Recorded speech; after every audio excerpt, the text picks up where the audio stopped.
ಎಲ್ಲರಿಗೂ ನಮಸ್ಕಾರ. ನಮ್ಮ ಮನೆಯಲ್ಲಿ ದೈವ ಶಕ್ತಿ ನೆಲೆಸಬೇಕು, ಶಾಂತಿ, ಸಮೃದ್ಧಿ ಮತ್ತು ಸಕಾರಾತ್ಮಕ ಶಕ್ತಿ ತುಂಬಿರಬೇಕು ಅನ್ನೋದು ಪ್ರತಿಯೊಬ್ಬರ ಆಸೆ. ಆದರೆ ಕೆಲವೊಮ್ಮೆ ಮನೆಯಲ್ಲಿ ಅಶಾಂತಿ, ನಕಾರಾತ್ಮಕ ಶಕ್ತಿ, ಅನಾರೋಗ್ಯ ಅಥವಾ ಆರ್ಥಿಕ ಸಮಸ್ಯೆಗಳು ಎದುರಾಗುತ್ತವೆ. ಹಾಗಾದರೆ ಮನೆಯಲ್ಲಿ ದೈವಶಕ್ತಿ ಬರಬೇಕಾದರೆ ಏನು ಮಾಡಬೇಕು? ಯಾವ ಸರಳ ವಿಧಾನಗಳನ್ನು ಅನುಸರಿಸಿದರೆ ದೇವರ ಕೃಪೆ ನಮ್ಮ ಮನೆಯಲ್ಲಿ ನೆಲೆಸುತ್ತದೆ? ಇಂದಿನ ಈ ವಿಡಿಯೋದಲ್ಲಿ ನಮ್ಮ ಪೂರ್ವಜರು ಹೇಳಿರುವಂತಹ ಸರಳ ಮತ್ತು ಪರಿಣಾಮಕಾರಿಯಾದಂಥ ವಿಧಾನಗಳನ್ನು ನಿಮಗೆ ತಿಳಿಸುತ್ತೇನೆ. ಈ ವಿಧಾನಗಳನ್ನು ನಂಬಿಕೆಯಿಂದ ಮತ್ತು ಭಕ್ತಿಯಿಂದ ಮಾಡಿದರೆ ಮನೆಯಲ್ಲಿ ಶಾಂತಿ, ಸಂತೋಷ ಮತ್ತು ದೈವಿಕ ಶಕ್ತಿ ಹೆಚ್ಚಾಗುತ್ತದೆ. ಹಾಗಾಗಿ ಈ ವಿಡಿಯೋವನ್ನು ಸಂಪೂರ್ಣವಾಗಿ ನೋಡಿ ಮತ್ತು ಇಂತಹ ಉಪಯುಕ್ತ ಮಾಹಿತಿಯನ್ನು ನಮ್ಮ ಚಾನಲ್ಗೆ ಸಬ್ಸ್ಕ್ರೈಬ್ ಪಡೆದುಕೊಳ್ಳಿ. ಹಾಗಾದರೆ ನೋಡೋಣ ಬನ್ನಿ. ಮನೆಯಲ್ಲಿ ದೈವಶಕ್ತಿ ಬರಬೇಕಾದ್ರೆ ಏನು ಮಾಡಬೇಕು?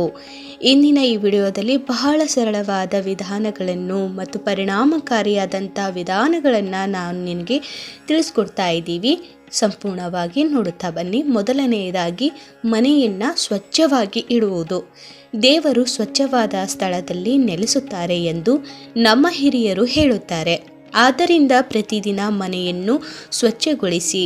ವಿಶೇಷವಾಗಿ ಬೆಳಗ್ಗೆ ಮನೆ ಮುಂಭಾಗವನ್ನು ತೊಳೆಯಿರಿ. ಸಾಧ್ಯವಾದರೆ ರಂಗೋಲಿಯನ್ನು ಹಾಕಿ. ಇದರಿಂದ ಸಕಾರಾತ್ಮಕ ಶಕ್ತಿ ಮನೆಗೆ ಬರುತ್ತದೆ. ಎರಡನೆಯದಾಗಿ ದೀಪ ಹಚ್ಚುವುದು. ಪ್ರತಿದಿನ ಬೆಳಗ್ಗೆ ಮತ್ತು ಸಂಜೆ ದೇವರ ಮುಂದೆ ದೀಪ ಹಚ್ಚಬೇಕು. ವಿಶೇಷವಾಗಿ ಎಣ್ಣೆ ದೀಪ ಅಥವಾ ತುಪ್ಪದ ದೀಪ ಹಚ್ಚಿದರೆ ದೈವಶಕ್ತಿ ಹೆಚ್ಚಾಗುತ್ತದೆ. ದೀಪದ ಬೆಳಕು ಮನೆಯಲ್ಲಿ ಇರುವ ತನಕ ನಕಾರಾತ್ಮಕ ಶಕ್ತಿಯನ್ನು ದೂರ ಮಾಡುತ್ತದೆ.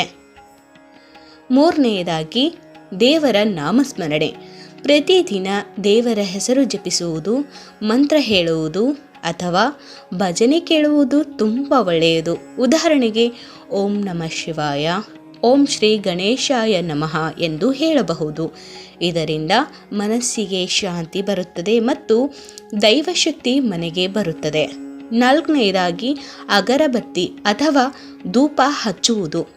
ಪ್ರತಿದಿನ ಬೆಳಗ್ಗೆ ಅಥವಾ ಸಂಜೆ ಅಗರಬತ್ತಿ ಅಥವಾ ಧೂಪ ಹಚ್ಚಿದರೆ ಮನೆಯಲ್ಲಿ ಸುವಾಸನೆ ಬರುತ್ತದೆ ಮತ್ತು ನಕಾರಾತ್ಮಕ ಶಕ್ತಿ ದೂರವಾಗುತ್ತದೆ. ಐದನೆಯದಾಗಿ ದೇವರನ್ನು ಭಕ್ತಿಯಿಂದ ಪೂಜಿಸುವುದು.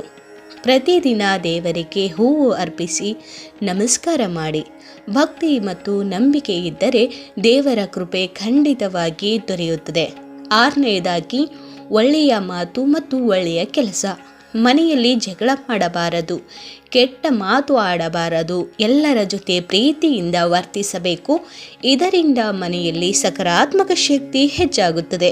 ಈ ಸರಳ ವಿಧಾನಗಳನ್ನು ಪ್ರತಿದಿನ ಮಾಡಿದರೆ ಮನೆಯಲ್ಲಿ ದೈವಶಕ್ತಿ ನೆಲೆಸುತ್ತದೆ. ಶಾಂತಿ, ಸಂತೋಷ ಮತ್ತು ಸಮೃದ್ಧಿ ಬರುತ್ತದೆ. ನೋಡಿದ್ರಲ್ಲ ಸ್ನೇಹಿತರೆ, ಈ ವಿಡಿಯೋ ನಿಮಗೆ ಇಷ್ಟವಾಗಿದ್ದರೆ ಲೈಕ್ ಮಾಡಿ, ಶೇರ್ ಮಾಡಿ, ಹಾಗೆ ನಮ್ಮ ಚಾನಲನ್ನು ಸಬ್ಸ್ಕ್ರೈಬ್ ಮಾಡ್ಕೋದನ್ನು ಮಾತ್ರ ಮರಿಬೇಡಿ. ಸಬ್ಸ್ಕ್ರೈಬ್ ಮಾಡ್ಕೊಳ್ಳಿ. ಧನ್ಯವಾದಗಳು. ಓಂ ಶ್ರೀ ಗಣೇಶಾಯ ನಮಃ.